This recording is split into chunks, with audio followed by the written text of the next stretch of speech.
Hello, are you out there? I'm Mark with Homebrew Fever Dreams, and I thought we'd try something a little bit different today. So, on my channel, Homebrew is kind of what it was about initially. I was coming out with my own homebrew stuff, videos and shorts, but I got way into D&D horror stories, RPG horror stories. That's cool. It's fine.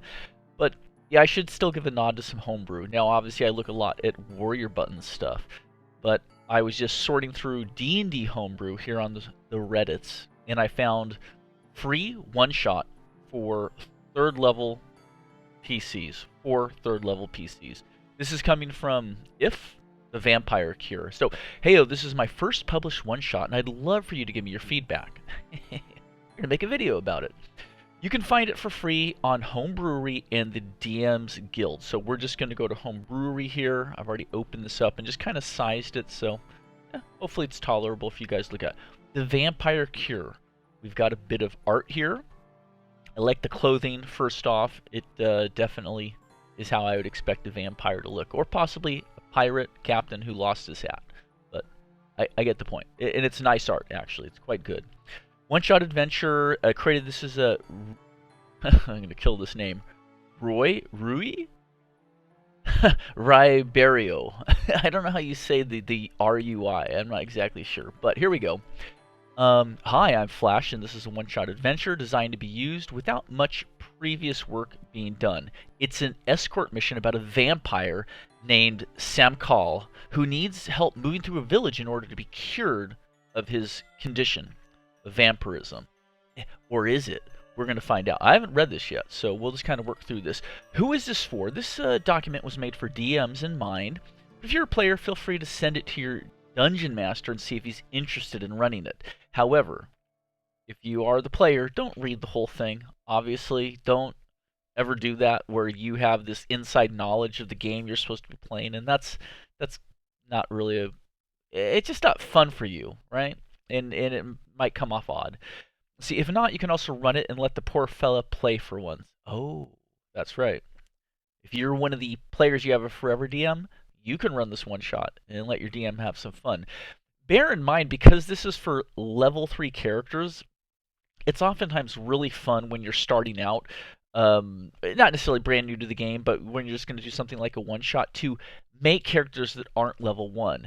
At level 3, everyone pretty much has access to their subclasses by then. And so you can make sort of a, not powerful, but just a character that's not going to die real easily and has a variety of abilities. So I like that this is based off of level 3 characters right off the bat. That's a good sign for a one shot. All right.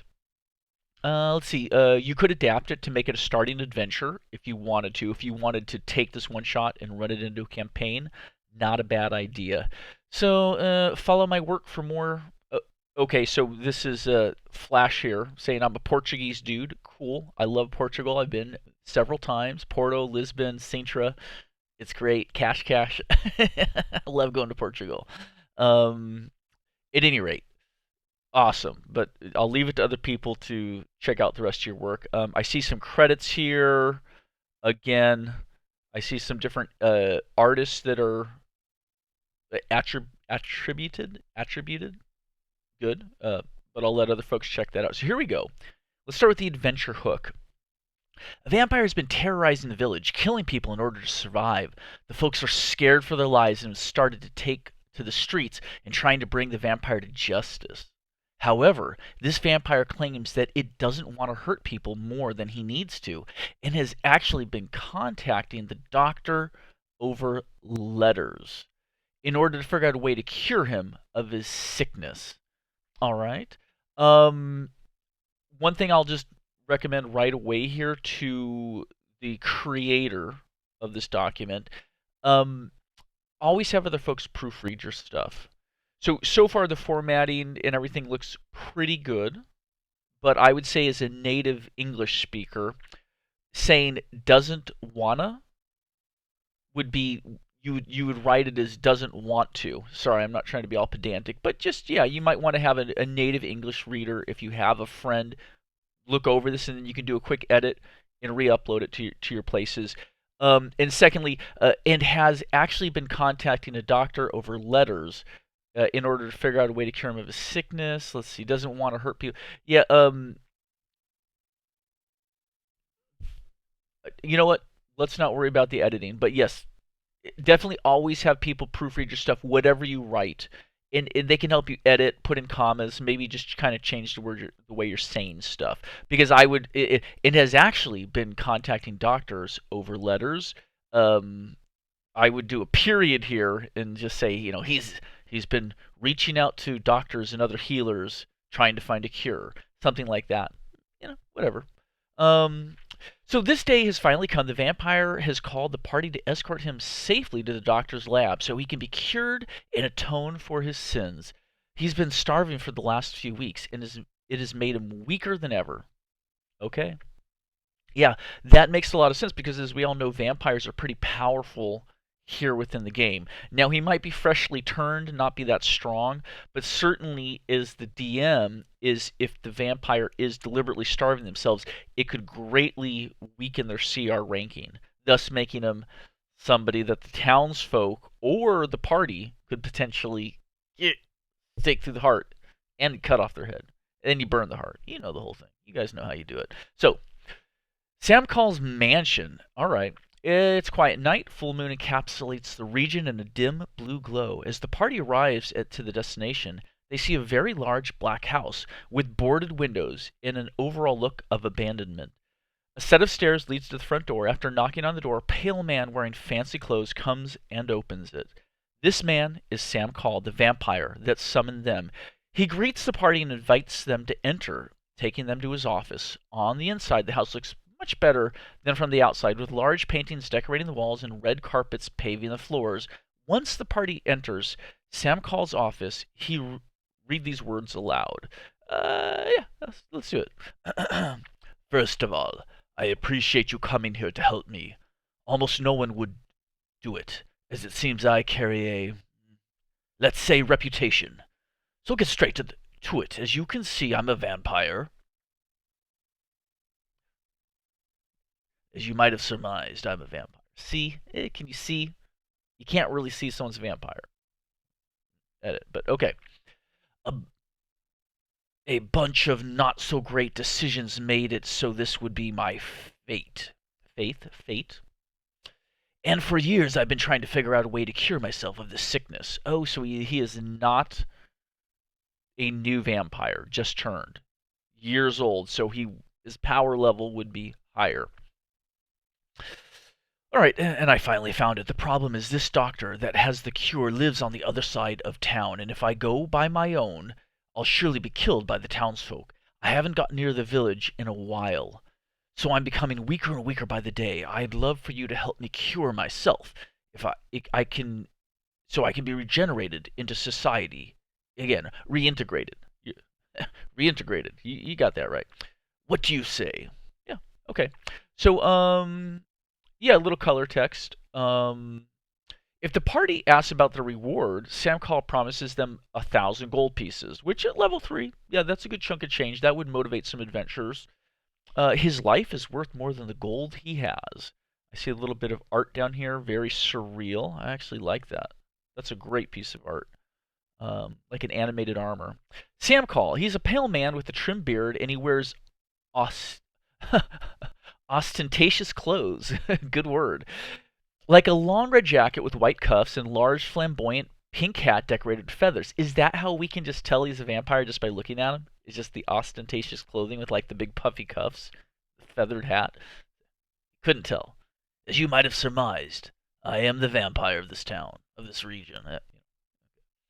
All the painting found in his house were painted by himself. Oh. Since painting is one of his hobbies that takes most of his free time, he seems to be around 45 years old, but he's been alive for 78 years. I don't know that you need to specify that unless it comes up in the adventure. You could say that he might allude to the fact that he's seen most of the last century. I've experienced the comings and goings of this town over the last century. No one has been around as long as I have, or I've seen everyone come and go. Cycle upon cycle, generation after generation, something like that. Allude to the fact that maybe he's around 100 years old, but again. He has a cane with a flaming blue skull engraved on it. It can double as a melee weapon similar to a quarterstaff. I like that. Flame, skull flame staff. Ooh, oh, that's a good item. Skull flame staff. Oh, I'm gonna have to tell that one to warrior button because that would be cool artwork. Yeah, it's like a full staff, like a 6 foot staff with a skull flame attached to it. Oh, so the skull flame doesn't have autonomy anymore, and it has to do whatever the staff wielder commands, but it has the powers of a skull flame. Oh, oh, hey, yeah, I'm gonna send that to warrior button for sure. Yeah,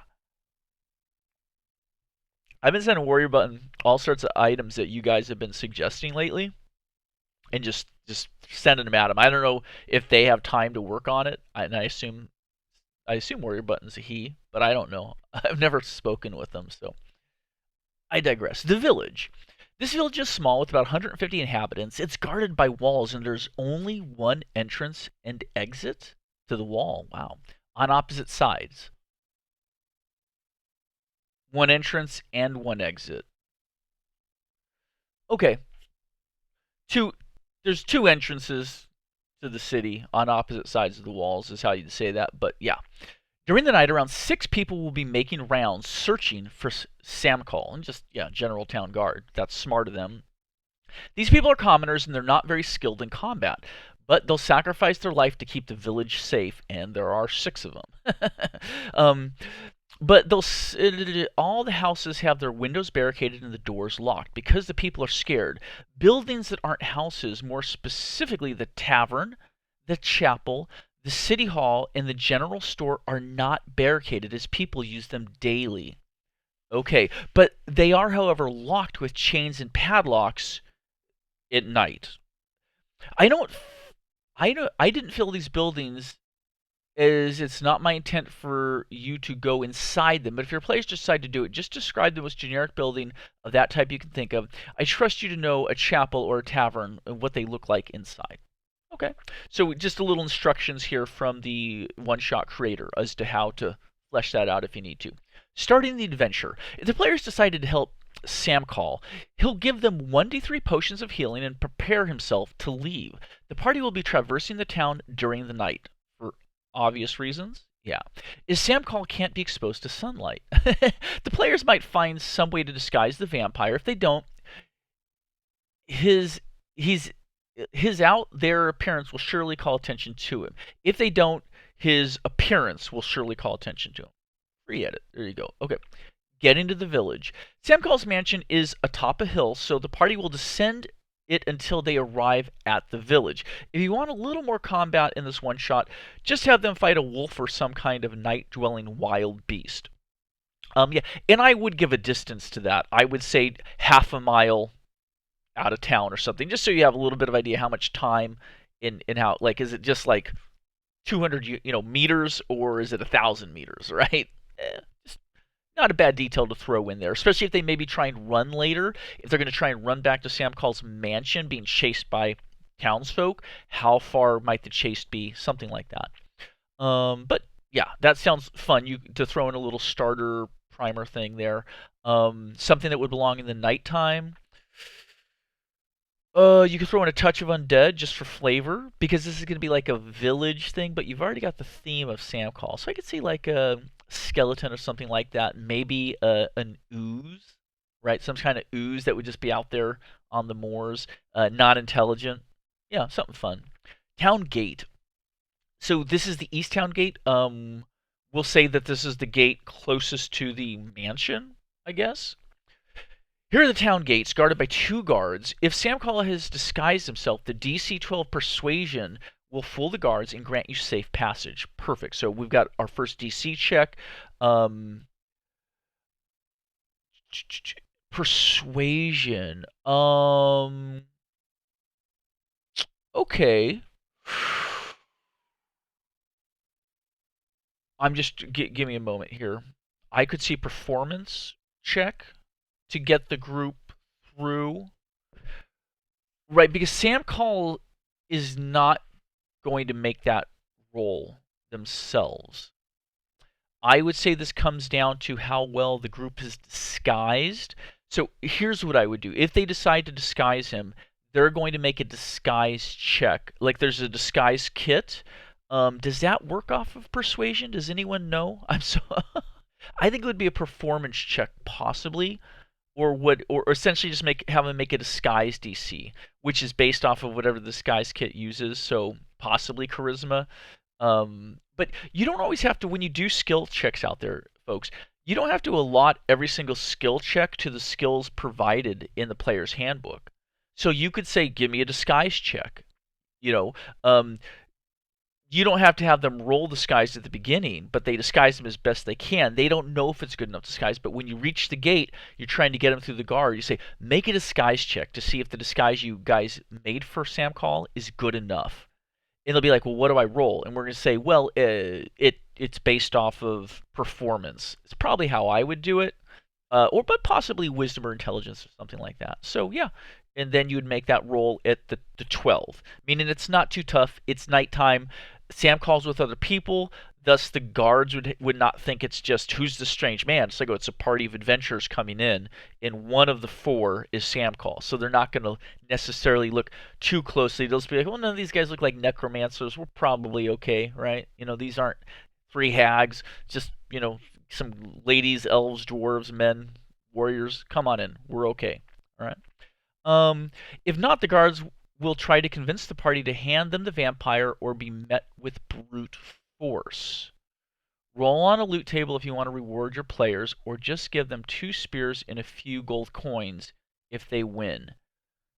Okay, and I like this idea here. So, kind of the idea that intimidation, bribery are not going to work on these guys, because they're too loyal to the town. Their own folk, family, friends have been predated on by this vampire. So you're not going to just be like, here's 3 gold coins, wink, wink, let us in. They're going to be like, no, it's my kids in there, my wife. I'm not going to let you in. I could see a deception roll possibly is working on this, where the guards you'd say, no, we captured him. We've taken him prisoner. We're bringing him to justice. We're going to take him to the town hall. And they might let you in, but then you would have to essentially escape from them. But they'll be highly alerted. Of course, the option that the group fights the 2 town guards, kills them, maybe knocks them out, possibly. I would also say that if the players want to be creative, give them an option to scale the wall with some climbing rolls, just some dex, acrobatics, or athletics checks to get up over that wall. I would imagine it's not like a super castle wall, but it's probably more like a 10, 12 foot, palisade kind of wall that a small town would be able to fabricate by themselves over a generation or two. So I would put that DC probably around a 12 also. So if they want to try go that route, I could see that. All right.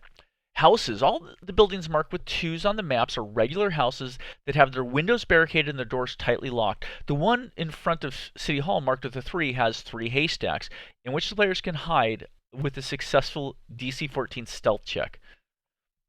I like that. That's awesome. We'll come back to this. Let's see the map here real quick. Oh, that's cool art. Hold on. Here we go. So 2, 2, 2, 2, 2. So it is a relatively small town. I see about 5 homes. You've got this house. This town hall here is 3 haystacks here. And then this is, of course, the map without the numbers. So I really like OP that you've created a map for the DM with reference numbers and possibly hidden things, and a map for the players without those same reference numbers. I do like that. Now, don't ever be afraid on your maps to put something that would be obvious, such as town hall or chapel. I don't know what the chapel is, but things that where players who are from the society could just look and see the holy symbols on top of the building and go, there's the local church or chapel. This is the town hall. I see the town crest above the door, and it's got the bell tower for summoning meetings or calling emergencies. That's clearly the town hall. General store emblem. So I understand wanting to give a cleaner map, but yeah, you could provide small stuff on there. Now, one other quick thing is this was made in Dungeon Fog. I've used Dungeon Fog. I think I've paid for it a couple times. And it's really nice you did a map. I could see trying to maybe design an incarnate. I use that as well. You're going to get a little bit higher quality map without a lot of effort. I've made my own maps in Incarnate a couple times, so if you have time, OP, is it Flash? Portugal, Flash. I would try and revamp the maps. Same layout, roughly. Nothing wrong with these layouts and the sizing, but just see if you can bring it a little bit more to life. Jump on Incarnate. I think you might be able to use it. You can use it for free at all, or maybe do limited maps. But yeah, the dungeon fog is nice and it gets you quick stuff, right? You just drop things in, do grids. You can draw these out really quick, but you're trying to make a product out there, Flash, for us users. You're trying to get us to check out your other content. I would say these maps are worth putting in 2, 3, 4 hours on one of your weekends or one of your evenings in getting that built up. Now, should you spend your own money? I understand if you can't do that, you're not in a position to. You're giving this away for free. So, it's like, hey, I always got people who are like, Mark, get this better camera, get this better microphone or whatever. And it's like, yeah, I don't get paid to do this. I'm just doing it for fun. So I totally understand. You're just trying to make a following and get your creative ideas out there. I respect that. But if you can find a way to update the maps for just a few hours of your time and no other cost, look into it if you could. Incarnate in particular has some very high quality maps. So just a bit of advice for a way to keep this updated and going forward. So let's scroll back up and let's continue. City Hall. This building is normally where people tend their bureaucratic affairs. It's currently locked with a heavy door, chain, and padlock. There are 2 vases as decorations in the bottom of one of those. With the DC 11 perception check, the player can find a bag holding 10 gold pieces. Okay, so if they break into the City Hall and they search it and loot it, okay, that's fine. Otherwise, there's not really much you need to do in there. Chapel. This building is a small chapel in honor of Ilmater, the god of endurance. Right, the maimed god. It is currently locked with a very heavy chain and padlock. Okay. I would specify, because Ilmater is a god of good, I believe. I would say consecrated, just for a little bit of potential roleplay scenario where if the party or townsfolk go in there, they have that consecrated, blessed. What the heck do we call it? Is it consecrated? Yeah. Yeah. You guys know what I'm saying. Meaning that it might have ill effects on an evil creature such as our vampire friend here, Sam Call, if he tries to go in there. So the players and townsfolk could retreat to the chapel. So I'm just going to make that edit right here, that should definitely be a consecrated building. Okay? Tavern. This building is a regular tavern. It has a keyhole, but the mechanism holding it shut seems to only open with a specific key. And opening it by other methods is very hard and time-consuming. To the east, there's a well with a bucket and a rope. You can check more about this well ahead in this document marked with the number 8. Okay. I would still give a DC on the tavern, though. By all means, set it as a DC 20, but put it there as a potential. I mean, if your players can get a DC 20, they deserve to get in if it's got a keyhole. All right? So I'd call DC 20 on that. Keep the description the same way, saying, yeah, it's a very high-quality lock. Someone doesn't want you to get in there, but the DC is 20. Your players don't have to know that, but give them at least the potential to get in there, okay? General store. This building is a general store in where the villagers get their basic items. This building has 3 different locks holding it tightly shut. So we'll say padlocks, right? It's been reinforced due to the emergency with the vampire. Sure. All right. Town Gate West. There are 2 guards over here. Sam Calls disguised himself. Again, the persuasion / disguise skill check. You fool the guards for safe passage. Brute force. Yeah, there you go. Well, sorry, 8. Well, not well. Well, this is a regular well with a rope and a bucket. It's about 15 feet deep, and a medium or small creature can climb down it with a successful DC 14 athletic strength check. On a failure, the player falls and takes falling damage according to the rules. So, 1d6 fall damage, ish. Because they wouldn't necessarily fall right at the top of the rope, so you just say, well, you fell the final 10 feet. Okay, 1d6. On a failure, the player takes the fall damage. At the bottom of the well, there is a 120-foot long corridor with 30 feet of height and about 15 feet of water. Any creature with a swimming speed can traverse this corridor and get to the other side, where there's a ladder leading to a manhole on the outskirts of the village. This is a great way to avoid some of the guards and patrols lurking around. However, at the middle of the corridor, there are two giant frogs that will fight the players. Regular underwater rules apply. So essentially, it's a very long passage, a tunnel. It's 30 feet high, but it's filled with 15 feet of water. So you cannot stand. There's no place to stand. So this would be swimming combat or underwater combat, or well, you're not going to have a flying thing probably. But that's not a bad thing. It's an environment that has a little bit of danger for failing your swimming checks.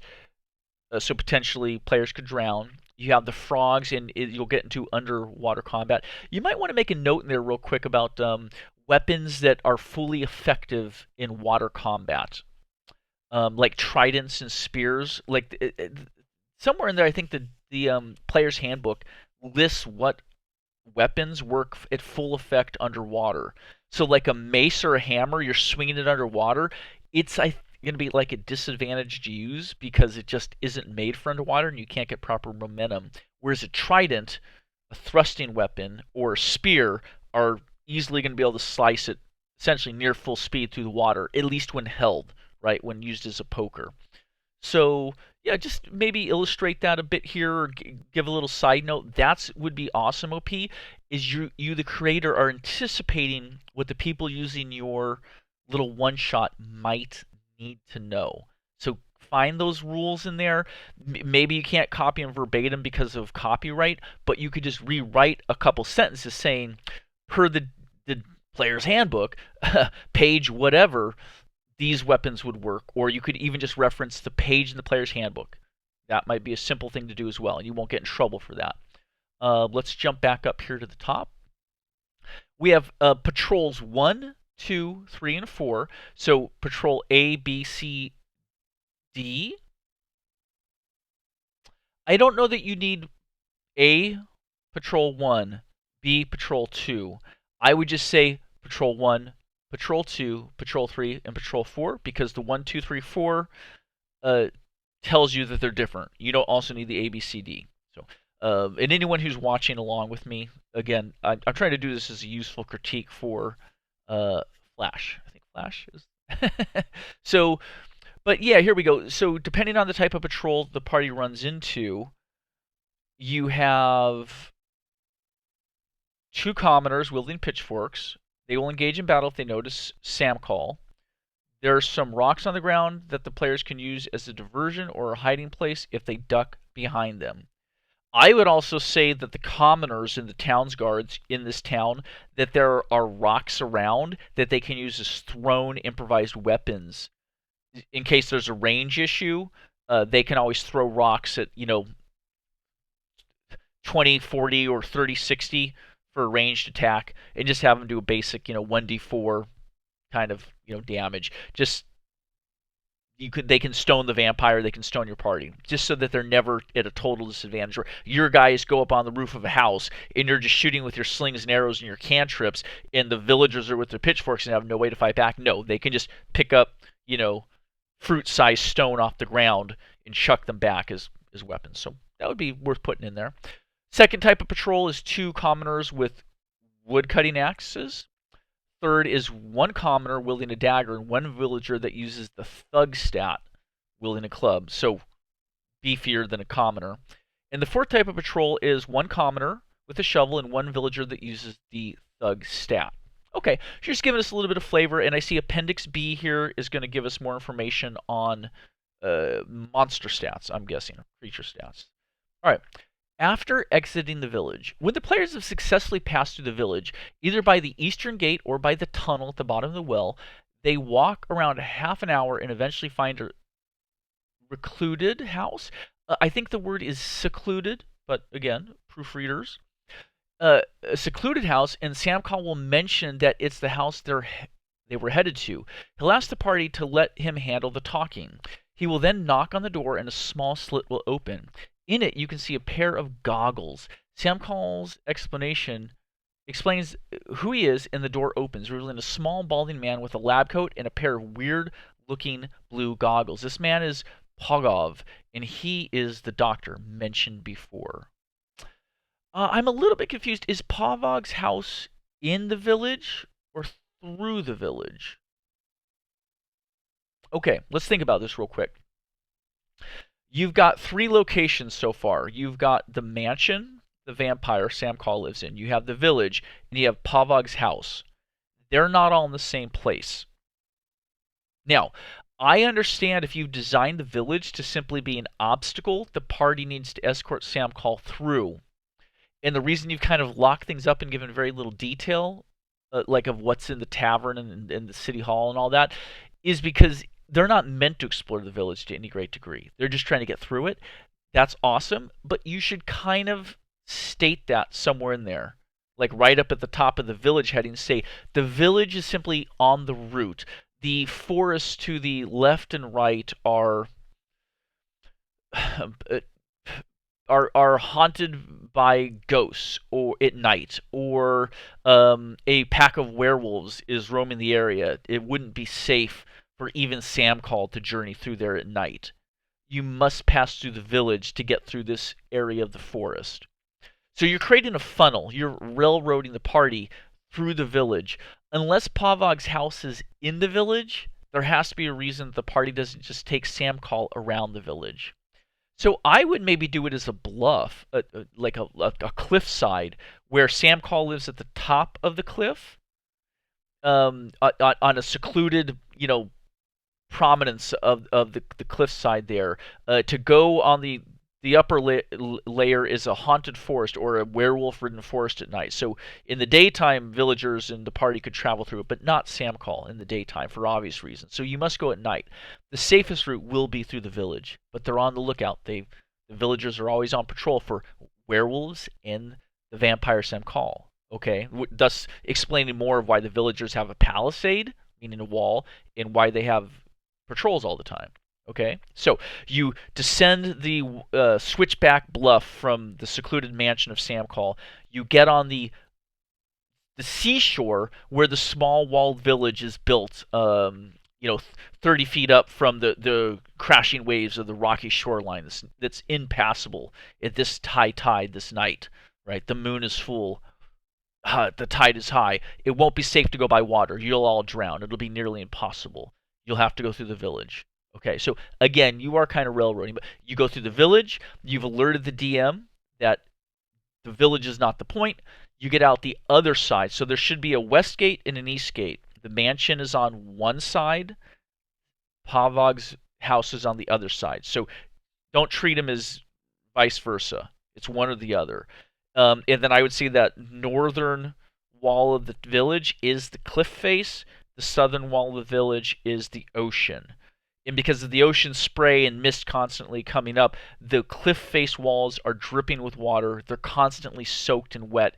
There's no way for anyone to free climb them. Even a spider couldn't climb across it. It's so wet with salt spray. Okay? So define that.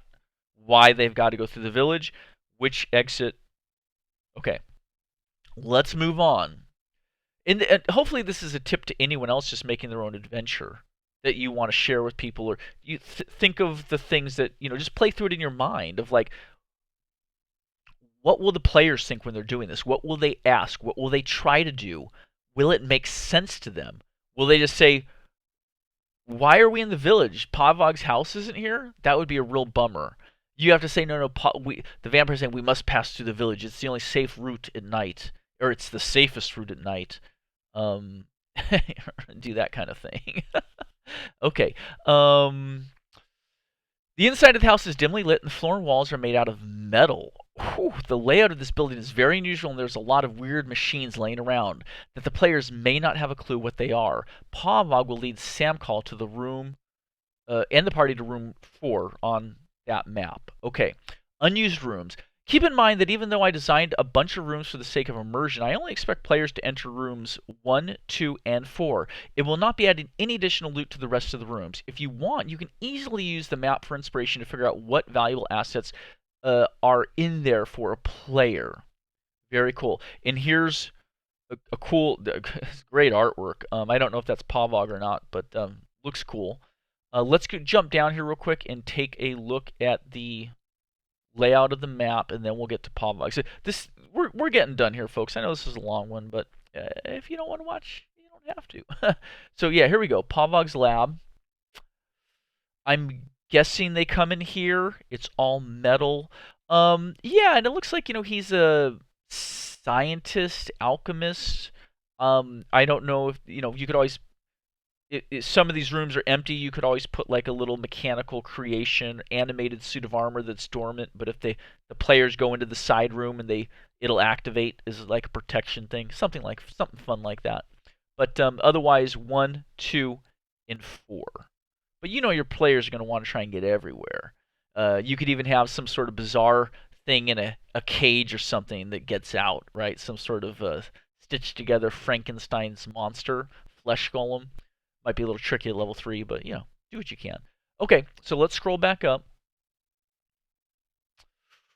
And here we go. So we've just got this one page, and then we might look at the stat blocks. So we're closing in here. Pavlov is a small, balding man with a lab coat and blue goggles. Even though he's pretending to be a doctor, he's actually a mad scientist. Yes, I like that. This would be a great place potentially for an insight check to see if your players ask for it. You don't tell them, but if your players were to ask, does this guy seem legit? Does he seem crazy? Use a little insight roll, see if they can glean a touch of information. You're not sure if he's being exactly truthful with you, or he has a mad glint behind the eyes. You're not sure this man is completely sane, right? Those kind of things might hint at more about him. So he's a mad scientist making weird experiments with little regard to who it hurts. Yeah, so he could have horribly twisted creatures, maddened baboons that are supernaturally strong, or wolves or something, animals he's collected that he's modified. They're now more dangerous than just a standard wolf or baboon or something. They're now yeah, maddened, right? Experimented upon. And if they were to get out of their cages, if the players are effing around and the room's not supposed to be, they would find these maddened creatures that are these bulked up versions of these animals. So that would be a fun little thing to put in there potentially. But again, this isn't for OP. This isn't for Flash to say. Would be for any DMs who might run this. These are ways you can add a couple little things of your own, add your own color to the one shot that you're getting here. So it appears that he and Sam Call had an arrangement for the vampire to test the concoction he was working on. This concoction is not a cure for Sam Call's condition. It's, however, a chemical agent that will restore Sam Call's powers so he can enact vengeance on the village. This will promote the vampire and the scientist to fight the party until death. This will prompt them. Potentially. Always give a way out. But yeah, I understand. If this goes right, then the village... Yeah. Yeah. I would say that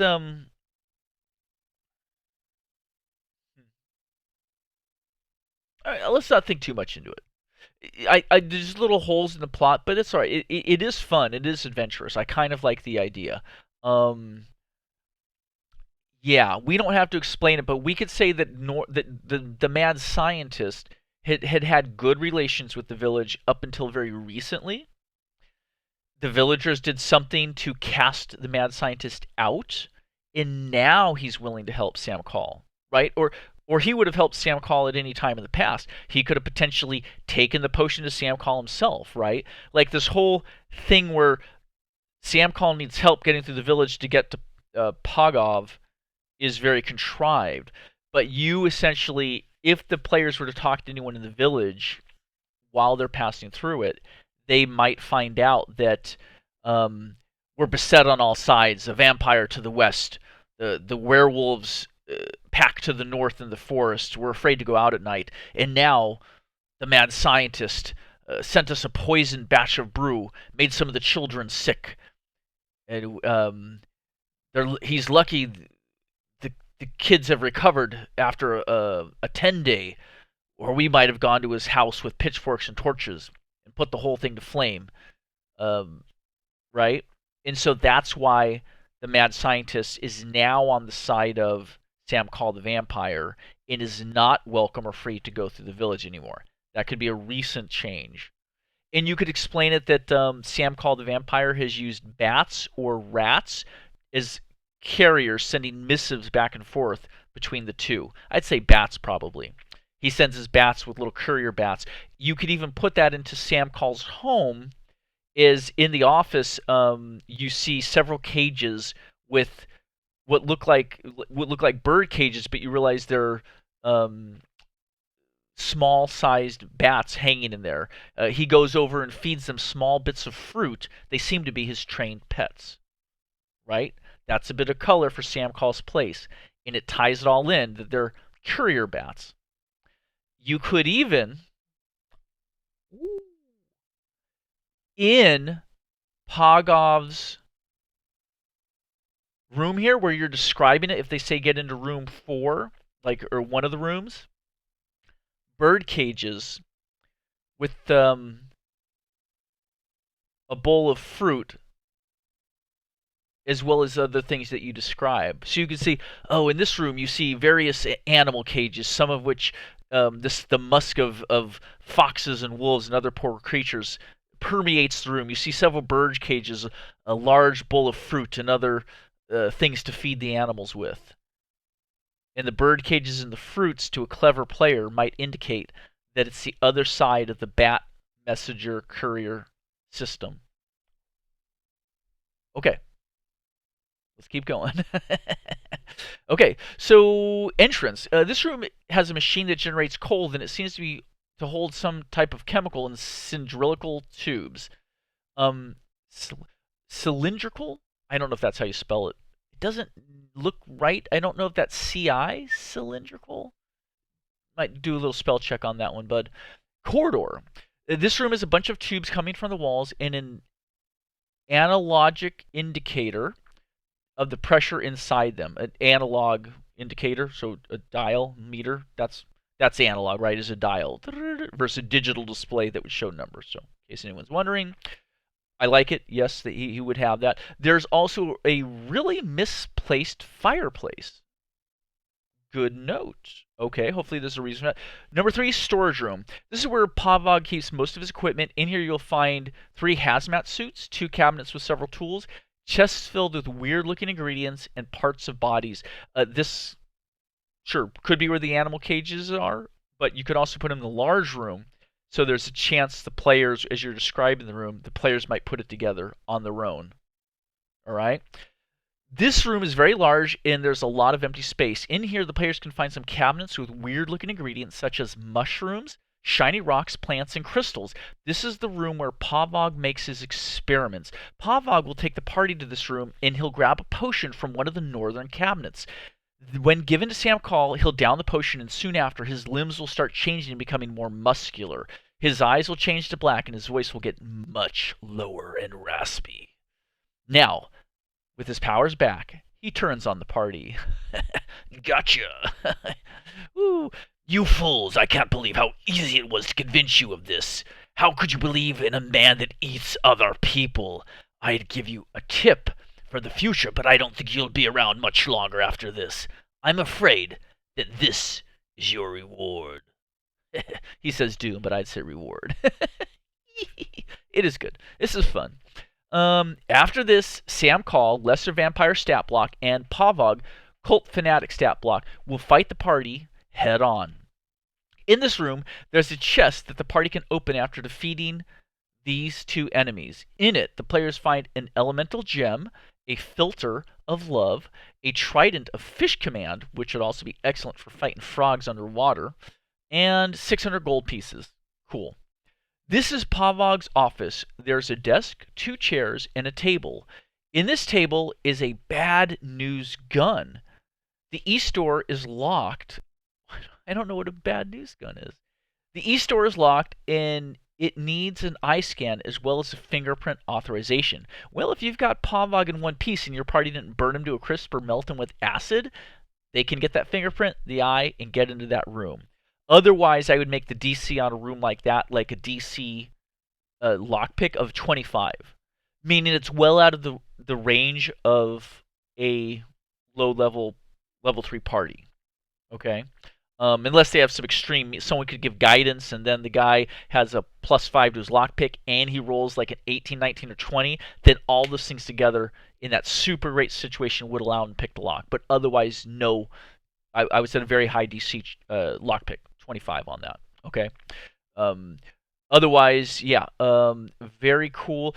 I would also say maybe in the office you find an alchemical book, and if one of the players takes it and uses it, studies it for a 10 days, they gain proficiency in the alchemist tools as described in the player's handbook. They can kind of become their own little mad scientist based off of the book if they choose to study it. Um, and that's just fun. There's only one of them. Only one player can do it, but the party can decide if they're going to continue on who might gain proficiency in that skill. Skill proficiency is always a great reward. You want to hand them out rarely, though. Only a couple in any campaign, and let the party kind of decide who might gain that, who might want to be an alchemist, who might not want to be an alchemist. Let them decide. So yeah, fun little idea to treasure in the office. That's what I do. And finally, room 6. This room has what appears to be 2 large energy generation devices and a hatch that can be opened with a DC 18 strength check, leading to a secret room. Down there, there's a huge monster locked behind bars. Choose this monster as you want to. I wouldn't put the CR above a 5, like if the party wants a real challenge. No, I do like the strength check thing, but I would also say that there is a complicated puzzle locking mechanism that can't be lock-picked, but if you did a proper investigation check, DC 20, you could open it that way. Because you have to think, how was Pavog opening that hatch? He wasn't super strong. He was able to do the sliders, latches, and knobs and solve the puzzle. He created it, his combo lock, essentially. That's how he opened the door easily with its own mechanism. But the party could potentially, in lieu of doing a strength check, they can do the strength check, or like they can brute force it open, or they can do an investigation check to solve the puzzle and open it that way. Just a good little way to shoehorn in something like investigation. So, and I would recommend DMs out there and one-shot creators like Flash always try and give 2 ways to get around any obstacle. A good DM in the moment can just work through that, or their players can work with them by suggesting, can I try this to do this? And as the DM, you go, yeah, sure. Because as a DM, you always kind of want to give the option. You don't have to give an easy DC check. You can say, well, the puzzle DC check is a 20. Pavog made it himself. He made it so that no one else could solve it easily. So it's a DC 20. And you could, and you could even let the party, like the warrior might say, well, I want to try and force it open. You go, yeah, okay. And if they can't do it, then another player who's maybe not strong could investigation check to solve the combination. And by combination, I mean like dials and levers. It's like a little Rube Goldberg kind of locking mechanism. Overly complex. But yeah, I do like that that's kind of like a bonus boss fight at the end. It could have, like say it's a Weavern or something like that. The Weavern Venom would be worth getting perhaps. Or there could be an egg.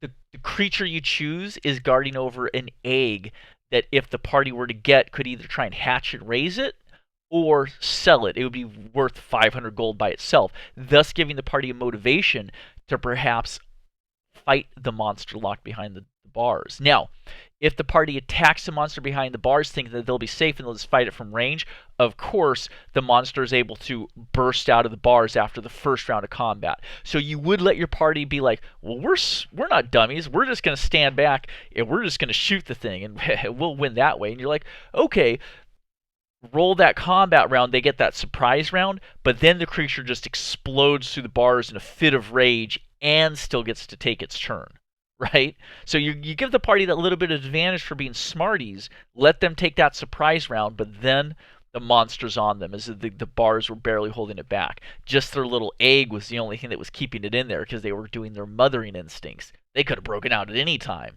Pavlov maybe just didn't know that. It wanted to be in there because it was warm and it liked the environment, right? So yeah, just a little tip there. Yeah, maybe it's an owlbear or weaver, and they get a pet egg. They can try and raise it. That'd be cool. So yeah, that looks like the adventure, folks. Down here we got our two maps. Again, I would recommend updating those maps if you've got the time. But yeah, we've just got monster blocks. We don't need to go over this. Guard, commoner's super common. um, I'll be honest with you. I would say that in the town, you've got these patrols of two commoners, which is not unreasonable. But essentially, I would say that if you don't take down any patrol in the first round of combat, they alert and they summon all the remaining groups that will get to them within one 1d2 rounds, right? Meaning that all the other guards in the town are going to come rushing in to fight. Now, that's a town massacre, and hopefully your players aren't murder hobos and would try and run at that point or hide to get away. But otherwise, the patrols you've made are too small to be of any significant challenge to 4 level 3 adventurers, right? Like 2 commoners, they're attacking at a +2 for 1d4 bludgeoning. You might as well just put a trap. They're effectively a trap. They have no chance. Even 4 of the commoners would have no chance against your party. 8 of the commoners would be barely a scratch on level 3 adventurers. So I think that the commoner patrols, I like the color you've given. But yes, if the party cannot knock them out, subdue them, intimidate them, or kill them in one round, one full round of combat, meaning commoners and them, then the commoner is able to fiddle and pull out a brass bell and ring it, ring, ding, ding, ding, ding, ding, ding, ding, and at that point the village is alerted, right? You could say that the sound of the crashing waves constantly going up against the southern wall of the fortified town makes it so yelling the help, help doesn't carry very well because the sea is constantly rumbling, but the bells are how they alert everyone in the town all the time. And so all the guards people have the bells. And then yeah, at that point you've got your town, your east gate, your west gate, and the other patrols, they will all converge. And then you might have an actual challenge if 10 of them show up at once. A couple of them are thugs. Yeah, that could be a little bit of a challenge for the party. But then it's a total massacre. So let's keep going. Thug there. Again, Thug's a bit more on the beefy side. Can take some hits and can hit a little bit more effectively. The giant frogs, of course, down below. Fun. Challenge rating 1/4. It's a little on the small side. I might up that. Oh, gosh, that's a tough one. That's a tough one. Let's think about this, folks. They're fighting in the water. They're trying to swim. Not all the weapons will be fully effective. I would say some of the magic won't go off underwater. Excuse me. I just burped. Coffee. That's so gross. Hopefully no one's watching now. We're 53 minutes in. I would say that I would beef these frogs up a touch. Yeah. Or do like a salamander. It's essentially everything that the frog has, but you're calling it a giant salamander if that doesn't already exist. Or maybe a poison frog, where on a hit it paralyzes the party member for 1d4 rounds. And if you're only going to have 2 of them, because then the challenge then is if either of the frogs manages to hit one of the party members, they have to make a con save or become paralyzed, and they will actively start drowning, and the party has to figure out how to save them. That being the challenge, because 2 quarter CR frogs are, again, no match. Even in water, even if the party's swimming, it's hardly going to be a match. So I would add, maybe just keep the exact same giant frog block, but give them that if they succeed in biting, they are paralyzed, or that If they succeed in the attack, the target is grappled, and the frog submerges to the bottom of the 15-foot. So dragging the guy underwater fully, and is going to try and drown them that way, and they're grappled underwater, meaning their movement 0. So you allow the frog to move them to the bottom with the grapple. So something like that, because this just isn't quite enough of a challenge. If these were level 1 adventures, it would be a suitable challenge, but it's not. Cult Fanatic here, this is our mad scientist. Challenge rating 2. That's not bad. Yeah, I like that. Minor Vampire Spawn, challenge level 1/4.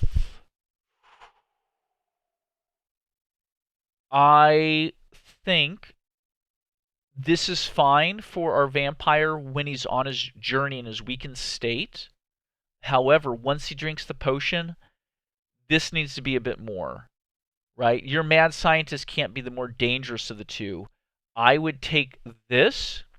I would double the hit points up to 32. I would increase all these stats by, all the physical stats by 1. So I'd go to a +2 strength, +3 dex, +2 con. Just some quick stuff. You've got your regeneration here, and I would take your attack to a +5, +5, 1d6, 1d6, right? You minor vampire spawn after the potion, it should just be significantly tougher. And then the minor vampire spawn against a cult fanatic who's a CR2 together, I think that could be a decent boss fight. But yeah, double the hit points, pop up each of these physical stats, and pop up the 2-hit and the damage the vampire's doing. Yeah. That should get you pretty good. The other thing I'm going to recommend to flash the OP is to playtest this a couple times with your own friend. Or find some people online who are willing to playtest, run it through for them. And that's a good advice for anyone who's trying to make a product, a one-shot product or a campaign product. You must playtest your own product, folks. Okay, I know that Flash didn't necessarily make this to play himself, but since you're putting it out there in the world, you need to play test it 1 or 2 or 3 times.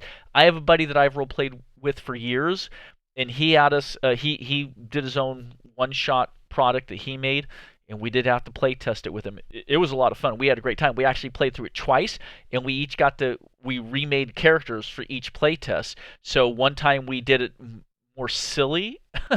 We're just kind of being zany. The other time we took it a little more seriously, so it was kind of fun. We got to change the flavor around, but it was crucial to his design. So those are my tips. That's an hour-long video. It's probably about the longest I've ever done. If anyone watched, thank you, and I'll see you on the next one.